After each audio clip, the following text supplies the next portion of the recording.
Dengar sabda. Shalom.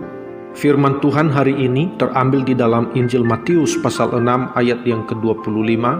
Demikianlah firman Tuhan. Karena itu aku berkata kepadamu, janganlah kamu khawatir akan hidupmu, akan apa yang hendak kamu makan atau minum, dan janganlah khawatir pula akan tubuhmu, akan apa yang hendak kamu pakai. Bukankah hidup itu lebih penting daripada makanan, dan tubuh itu lebih penting daripada pakaian? Bapak Ibu Saudara sekalian yang dikasihi oleh Tuhan, melalui firman Tuhan ini, saya memberikan tema, jangan kamu khawatir. Khawatir artinya takut, gelisah, cemas terhadap sesuatu hal yang belum diketahui dengan pasti. Dalam Matius pasal 6 ayat 25 sampai 34, ada 6 kali disebutkan tentang kata khawatir, dan ada 4 kali dikatakan, janganlah kamu khawatir. Dan 1 kali terdapat pertanyaan, mengapa kamu khawatir? Jadi saudaraku, betapa pentingnya untuk direnungkan apa yang Tuhan sampaikan tentang ayat yang di atas.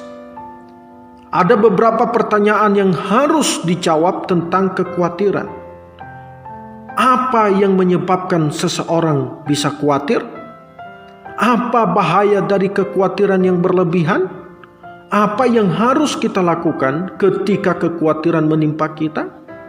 Untuk menjawab pertanyaan-pertanyaan di atas, maka mari kita melihat firman Tuhan. Yang pertama, apa yang menyebabkan seseorang bisa khawatir? Kekhawatiran bisa menghantui ketika kebutuhan sudah beralih fungsi untuk memenuhi kehendak dan kepuasan diri. Kita menetapkan standar sendiri dan gelisah ketika Tuhan tidak memenuhinya. Masalah seseorang bisa khawatir adalah masalah makanan, masalah minuman, dan masalah pakaian. Orang yang terus khawatir adalah orang yang kurang percaya akan kuasa Tuhan dalam hidupnya. Orang yang khawatir adalah orang yang tidak mengandalkan Tuhan terlebih dahulu, hanya mengandalkan kekuatannya sendiri. Tidak melibatkan Tuhan dalam rencananya. Orang yang terus khawatir adalah orang yang belum mengenal Allah dengan baik. Kalau kita mengenal Allah dengan baik, maka saya percaya kita hidup akan pertolongan Tuhan yang akan memenuhi segala keperluan jasmani kita. Filipi pasal 4 ayat ke-19 berkata, Allahku akan memenuhi segala keperluanmu menurut kekayaan dan kemuliaannya dalam Kristus Yesus. Yang kedua, apa bahaya dari kekhawatiran yang berlebihan? Jika tidak terpenuhi kebutuhan, maka seseorang bisa stres, merampok, atau mengorbankan orang lain dan bunuh diri. Hal yang ketiga, apa yang harus kita lakukan ketika kekhawatiran menimpa kita? Filipi pasal 4 ayat yang ke-6 berkata, janganlah hendaknya kamu khawatir tentang apapun juga, tetapi nyatakanlah dalam segala hal keinginanmu kepada Allah dalam doa dan ucapan syukur. Kekhawatiran adalah suatu hal yang tidak kita sukai dan tidak kita harapkan kehadirannya. Namun tetapi ia datang tanpa kita undang. Orang mengatakan bahwa kekhawatiran itu normal dan merupakan bagian dari kehidupan.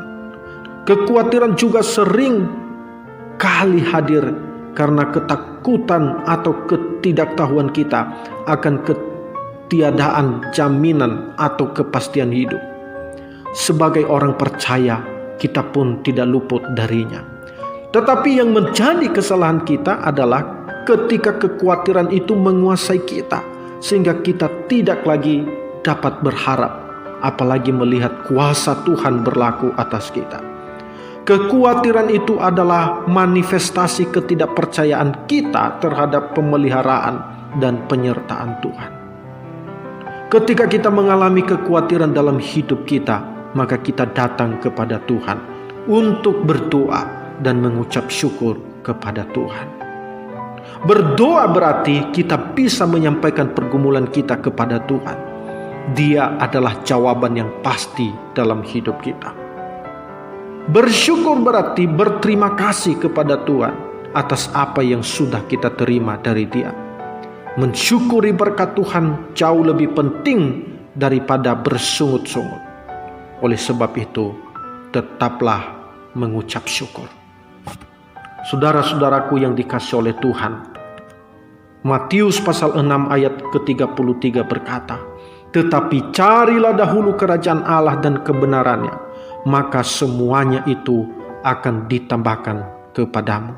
Dan di dalam 1 Petrus pasal yang ke-5 ayat yang ke-7, "Serahkanlah segala kekhawatiranmu kepadanya, sebab Ia yang memelihara kamu." Kiranya Allah Roh Kudus menjadi penolong dan memberkati kita melalui firman Tuhan ini. Tuhan Yesus memberkati. Shalom.